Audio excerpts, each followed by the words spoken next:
Students, आज हम viruses, virus और लाइकन्स को पढ़ेंगे। हमने लास्ट क्लास के अंदर फंजाई टॉपिक को कंप्लीट कर लिया था। एनसीईआरटी के अंदर प्लांटे और एनिमेलिया दो किंगडम और दिए हुए हैं, लेकिन हम उनको प्लांटे और एनिमेलिया किंगडम के अंदर पढ़ेंगे। जो नेक्स्ट चैप्टर आएगा आपका chapter number 3 that is plant kingdom, उसके अंदर हम उसको स्टडी करेंगे। अब देखते हैं वायरसेस, ये हमारा चैप्टर का लास्ट टॉपिक है। वायरसेस क्या होते हैं तो समझते हैं। वायरस, आपने 5 किंगडम क्लासिफिकेशन पढ़ा था, जो किसने दिया था? आर.एच. व्हिटेकर ने। आर.एच. व्हिटेकर ने 5 किंगडम क्लासिफिकेशन दिया था और उसने उस क्लासिफिकेशन के अंदर कहीं भी वायरस, वायरॉइड्स और लाइकन्स का जिक्र नहीं किया। तो हम कह सकते हैं in the 5 kingdom classification there is no mention of acellular organisms. Acellular organisms like viruses, viroids और लाइकन्स। अगर मैं बात करूं वायरस, वायरस को आप लिविंग बोलोगे या नॉन लिविंग बोलोगे? Would you call virus living और नॉन लिविंग? देखो, वायरसेस जो होते हैं वो बहुत ज्यादा सब माइक्रोस्कोपिक साइज के होते हैं। हम कह सकते हैं वायरसेस बहुत स्मॉल होते हैं, छोटे छोटे, इनको माइक्रोस्कोप के थ्रू ही देखा जा सकता है। अब जो वायरस होता है, इनका जो स्ट्रक्चर होता है वो एसेलुलर होता है, या हम कह सकते हैं नॉन सेलुलर ऑर्गेनिजम्स होते हैं वायरस। लेकिन जब ये होस्ट बॉडी के, अगर होस्ट सेल के बाहर प्रेजेंट है, यानी होस्ट सेल के अंदर ना प्रेजेंट होने के कारण अगर ये होस्ट बॉडी के बाहर प्रेजेंट है, तो वायरसेस नॉन लिविंग ऑर्गेनिज्म की तरह काम करते हैं। अब नॉन लिविंग ऑर्गेनिजम्स की तरह क्यों?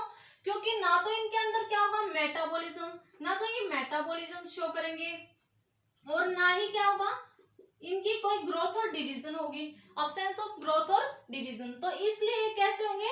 Non living organism. अब अगर मैं बात करूं लिविंग ऑर्गेनिज्म की, ये लिविंग ऑर्गेनिज्म की तरह कैसे एक्ट करेंगे? तो देखो, ये मान लो होस्ट सेल की बॉडी है, ठीक है। अब ये आपका वायरस है, ले लो बैक्टीरियोफाज वायरस है। जब ये अटैक करेगा होस्ट की बॉडी पर, होस्ट सेल पर जब ये अटैक करेगा, तो पूरी की पूरी अपनी मशीनरी को किसके ऊपर रख देगा?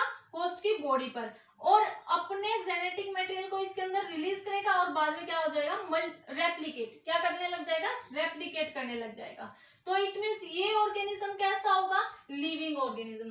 तो वायरस जो है ये कनेक्टिंग लिंक का काम करते हैं between living and non living organisms के बीच में। तो समझ आ गया? वायरस आर नॉन सेलुलर और एसेलुलर organism. They are inert outside their host specific cell in the crystalline form. अब ये जो है होस्ट बॉडी की सेल के बाहर अगर प्रेजेंट होते हैं तो कैसे होंगे? क्रिस्टलाइन फॉर्म की जो है शेप के अंदर प्रेजेंट होते हैं। When they are infected a cell, जब ये एक सेल को इन्फेक्ट करेंगे तो अपनी पूरी की पूरी मशीनरी को जो है उसके ऊपर रख देंगे और क्या कर देंगे? रेप्लिकेट करने लग जाएंगे अपने आप को।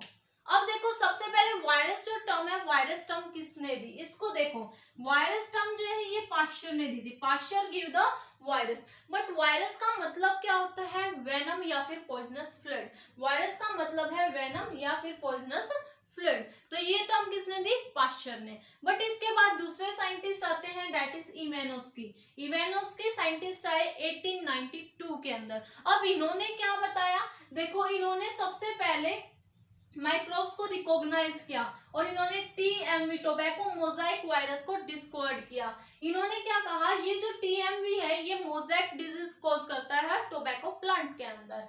और इन्होंने क्या पाया? जो ये टीएमवी होता है, या जो इन्होंने देखा कि जो ये वायरस है ये बैक्टीरिया से स्मॉलर है। जब ये बैक्टीरिया प्रूफ फिल्टर से पास करते हैं तो जो वायरसेस हैं वो बैक्टीरिया से भी स्मॉलर मिलते हैं। तो ये किसने बताया? इवानोस्की ने। ओके, उसके बाद आता है नेक्स्ट साइंटिस्ट, दैट इज एम.डब्ल्यू. बेजर्निक। अब एम.डब्ल्यू. बेजर्निक 1898 के अंदर आए।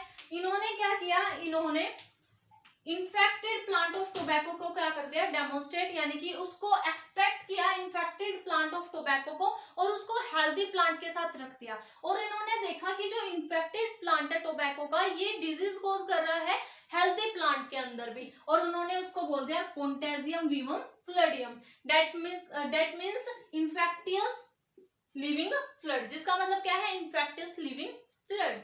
अब उसके बाद देखो, ये बेजर्निक ने बताया कि हाँ भाई, इन्फेक्टेड प्लांट ऑफ टोबैको को अगर हेल्दी प्लांट के साथ रखेंगे तो क्या करता है? उसको डिजीज कॉज कर देता है, और उसको इन्होंने बोल दिया कॉन्टेजियम वीवम फ्लूइडियम, that is infectious living fluid. उसके बाद नेक्स्ट साइंटिस्ट आए स्टेनले। स्टेनले ने कहा कि हाँ भाई जो ये वायरस है ये क्रिस्टलाइज फॉर्म के अंदर मिलते हैं और ये consist of largely proteins, protein से मिलकर बने होते हैं। कब आए ये स्टेनले? 1935 के अंदर। तो समझ आया, सबसे पहले वायरसेस नॉन सेलुलर होते हैं और ये नॉन लिविंग की तरह कैसे एक्ट करते हैं? When they are present outside the host cell body. और लिविंग कब होंगे? जब ये किसी होस्ट सेल को इन्फेक्ट करेंगे और उसके अंदर जो है रेप्लिकेट करना स्टार्ट कर देंगे। उसके बाद वायरस टर्म पाश्चर ने दी थी, जिसका मतलब क्या होता है? वायरस का मतलब क्या है? वेनम और पॉइजनस फ्लूइड। इसके बाद इवानोस्की आए 1892 के अंदर। इवानोस्की ने क्या किया? टीएमवी को डिस्कवर किया और उन्होंने कहा कि हाँ भाई जो वायरसेस हैं वो बैक्टीरिया से स्मॉलर हैं। बेज़ाइनिक, अब इन्होंने इन्फेक्टेड प्लांट को हेल्दी प्लांट के साथ रख दिया और देखा कि हाँ भाई ये हेल्दी प्लांट के अंदर डिजीज कॉज कर रहा है, इसलिए इन्होंने इसको बोल दिया कॉन्टेजियम वीवम फ्लूइडियम। नेक्स्ट साइंटिस्ट आते हैं स्टेनले। इन्होंने कहा जो वायरस होते हैं वो क्रिस्टलाइज्ड हो सकते हैं और ये made up of largely protein से मिलकर बने होते हैं। देखो बच्चों, वायरस प्रोटीन तो कंसिस्ट करता ही है, इसके साथ साथ उसके अंदर जेनेटिक मटेरियल भी प्रेजेंट होता है और genetic material that could be RNA और डीएनए। अगर मैं बात करूं, ये दोनों जो है एक साथ नहीं प्रेजेंट होते, आइदर आरएनए और आइदर डीएनए प्रेजेंट होता है। No virus contain both RNA और DNA. Virus is a nucleoprotein. अब वायरस न्यूक्लियोप्रोटीन क्यों है? क्योंकि जो वायरस है वो न्यूक्लिक एसिड और प्रोटीन से मिलकर बना होता है, तो इसलिए बोलते हैं वायरस इज अ न्यूक्लियोप्रोटीन। अब आगे देखो, वायरस दैट इन्फेक्ट प्लांट, जो वायरस प्लांट को इन्फेक्ट करता है तो उनके अंदर सिंगल स्टैंडर्ड आरएनए प्रेजेंट होता है। कैसा प्रेजेंट होता है? सिंगल स्टैंडर्ड आरएनए प्रेजेंट होता है। इसके साथ अगर हम एनिमल की बात करें, अब जो वायरसेस एनिमल को इन्फेक्ट करेंगे तो उनके अंदर आइदर सिंगल या डबल स्टैंडर्ड आरएनए तो होता है और डबल स्टैंडर्ड डीएनए भी मिल सकता है। तो समझ आ गया, वायरस जब प्लांट को इन्फेक्ट करता है तो उनके अंदर सिंगल स्टैंडर्ड आरएनए प्रेजेंट होता है और जब एनिमल को इन्फेक्ट करता है तो उसके अंदर या तो सिंगल स्टैंडर्ड आरएनए या डबल स्टैंडर्ड आरएनए या फिर डबल स्टैंडर्ड डीएनए प्रेजेंट होता है। अब बैक्टीरियल वायरस की अगर मैं बात करूं, बैक्टीरियल वायरस क्या होता है? दैट इज बैक्टीरियोफाज की अगर मैं बात करूं, बैक्टीरियोफाज जो वायरस बैक्टीरिया को इन्फेक्ट करे उसे बोलते हैं बैक्टीरियोफाज। इसके अंदर डबल स्टैंडर्ड डीएनए मिलता है। क्या मिलता है? Double standard DNA. ये यहाँ स्ट्रक्चर दिख भी रहा होगा, दिस इज बैक्टीरियोफाज। ओके, ये क्या है? आपका बैक्टीरियोफाज वायरस है। अब अगर मैं बात करूं आगे, जो इनकी प्रोटीन कोट है, या हम कह सकते हैं वायरस के अंदर प्रोटीन कोट प्रेजेंट होती है, ये दिख भी रही होगी, दिस इज प्रोटीन कोट। ये किससे, इसको क्या बोलते हैं? कैप्सिड बोलते हैं। The protein code called capsid. क्या बोलते हैं? वायरस के अंदर जो प्रोटीन कोड प्रेजेंट होती है उसको कैप्सिड बोलते हैं। अब जो ये कैप्सिड होती है ये छोटी छोटी स्मॉल सब यूनिट से मिलकर बनी होती है और उसको क्या बोलते हैं? कैप्सोमियर। क्या बोलते हैं? कैप्सोमियर। ओके, तो they are made up of small subunit called capsomere. इसके साथ साथ अगर मैं बात करूं, जो कैप्सोमियर है ये हेलिकल भी अरेंज हो सकता है। ओके, ऐसे हेलिकली भी अरेंज हो सकता है और पॉलीहेड्रल फॉर्म में भी अरेंज हो सकता है। तो इसकी डिफरेंट शेप होती है अलग अलग वायरसेस के अंदर। तो ये पॉलीहेड्रल फॉर्म में भी मिल सकता है और हेलिकल फॉर्म में भी मिल सकता है। अच्छा बच्चों, आपको वायरस का स्ट्रक्चर समझ आ गया होगा। जो वायरस होता है वो न्यूक्लियोप्रोटीन होते हैं, यानी कि न्यूक्लिक एसिड और प्रोटीन से मिलकर बने होते हैं। न्यूक्लिक एसिड आइदर आरएनए और आइदर डीएनए, और इनकी जो प्रोटीन कोट है वो क्या कहलाती है? कैप्सिड कहलाती है। ये कैप्सिड स्मॉलर सब यूनिट से मिलकर बनी होती है, दैट इज कैप्सोमियर। ये स्ट्रक्चर दिख रहा है, ये TMV that is tobacco mosaic virus का स्ट्रक्चर है। अगर हम बात करें जो कैप्सोमियर है, ये आपको हेलिकल फॉर्म के अंदर भी मिल सकता है, पॉलीहेड्रल फॉर्म के अंदर भी मिल सकता है। तो ये क्या था? वायरस का स्ट्रक्चर। अब वायरस की हम बात करते हैं आगे कि हाँ भाई ये हमारी बॉडी के अंदर डिजीज भी कॉज करते हैं, इन्फेक्शन भी कॉज करते हैं। आप कोरोना ही वायरस को देख लो तो वो हमारी बॉडी के अंदर क्या करते हैं? डिजीज कॉज, इन्फेक्शन कॉज कर रहा है कोरोना वायरस भी। ऐसे ही अदर वायरसेस भी डिजीज कॉज करते हैं। अगर मैं बात करूं जैसे कि मम्स हो गई, स्मॉल पॉक्स होगी, हर्पीस होगी या फिर इन्फ्लुएंजा। तो ये सारी की सारी डिजीज वो जो है ह्यूमन बींग्स के अंदर कॉज करते हैं। एड्स की अगर हम बात करें तो ये एड्स जो है ह्यूमंस के अंदर ये भी मेनली किसके कारण होता है, वायरस के कारण। आपने पढ़ा होगा HIV वायरस, ठीक है, और ये किसके कारण होता है, आपका जो एड्स है वो HIV वायरस के कारण ही होता है।